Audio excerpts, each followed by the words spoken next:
السلام عليكم ورحمة الله وبركاته. ازيكم يا حبايب قلبي؟ عاملين ايه؟ ان شاء الله يا رب تبقوا بخير. احنا النهارده هنعمل مع بعض مخلل اللفت. انا جبت لفت وغسلته وقطعته بالشكل اللي انتوا شايفينه دوت. عايزه تقطعيه بالسكينه بالشكل دوت، تقطعيه بالسكينه بيديك الشكل ده. عايزه تقطعيه بالقطاعه زي كده، يعني زي كده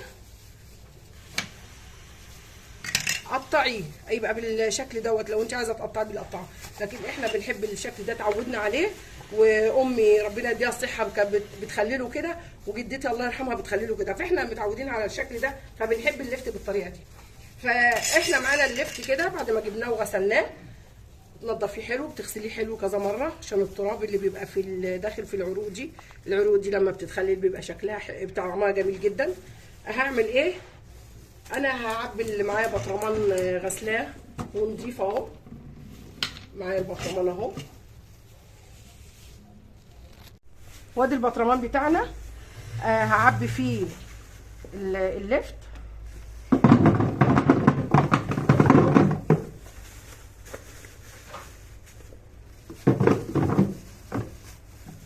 واحنا زي ما اتفقنا العروق دي لما بتتخلل بتبقى حلوه قوي.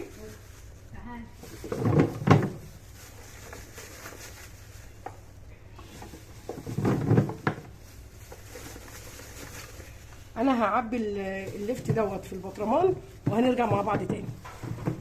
ودي يا حبايب قلبي احنا هنعمل المحلول بتاع مخلل اللفت. ايه هنعمل ايه احنا بقى؟ انا معايا هنا معلقه سكر، معانا الملح. ايه انا هاخد، لان انا جايبه 5 كيلو لفت وده الملح العادي. انا ادي معلقه، ودي التانيه دي مش مليانه قوي. انا هاخد 3 معالق ملح، 3 حلو قوي. ومعايا البنجر بتاعي اهو مقشراه وغسلاه بنجريه صغيره. ومعانا ربع كوبايه خل. هنضيف له ايه بقى؟ هضيف له حوالي لترين ميه سخنه او اقل من لترين شويه، لو لقيته محتاج ميه هزوده.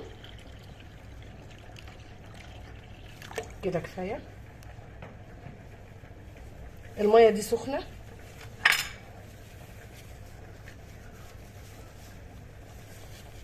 وهقلب الملح بتاعي بالسكر في قلب الميه بتاعتي دي. هقلبها لغايه ما تدوب خالص. انتوا زي انتوا ما شايفين كده، بصوا الميه بدات اللون يغير ازاي من البنجر.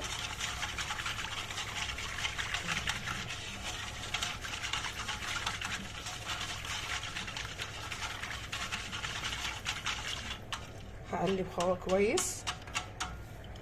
لو هنحط ملح خشن، الملح الخشن هتحطي معلقتين 2 بس ده عشان ملح ناعم انا حطيت 3 معالق الا. ودول 5 كيلو لفت اللي انا مقطعهم للتخليل. هسيب الميه دي، هسيب المحلول بتاعي دوت لغايه الميه السخنه دي ما تبقى يعني دافيه كده، داخله انها تبقى تبرد، وهضيفها على اللفت. وادي حبايبي محلول المخلل زي ما انتم ما شايفين. بصوا البنجر واللون بقى احمر ازاي. هعمل ايه بقى؟ انا هاخد الميه بتاعتي دي كده وهفضيها، بس هاخد برضو ايه القطع البنجر دي لان الميه مش بامبه قوي.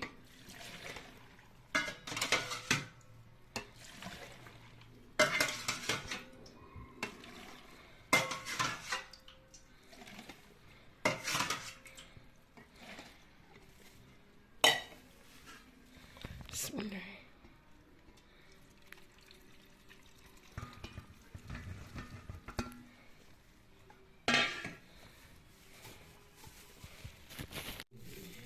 انا هحط معلقه هريسه شطه، بسم الله كده، وهزود شويه ميه. هريسه الشطه دي بقى مش قادره اقول لكم، هتديله طعم تحفه وجميل. هو بصوا بدأ اللون، بصوا بامبا وجميل ازاي. هنقفله، بس انا هحط له كيس.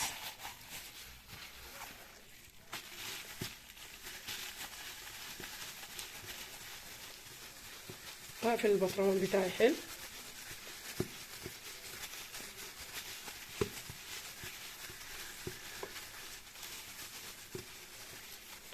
بعد ما اقفله كده هجيب البطرمان هقلبه، هخلي الوش يعني هجيب طبق كده وهقلب البطرمان ده، هخلي الوش تحت اقلبه لمدة 24 ساعة، وبعد كده هعدله تاني عشان لو فيه هوا ولا حاجة يطلع.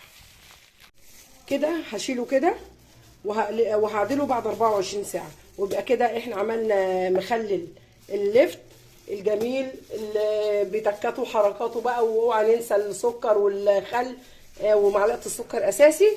واذا شفتوا الفيديو عجبكم ما تنسوش تشتركوا في القناة وتعملوا لايك للفيديو، واشوفكم بخير في فيديو جديد. السلام عليكم ورحمة الله وبركاته.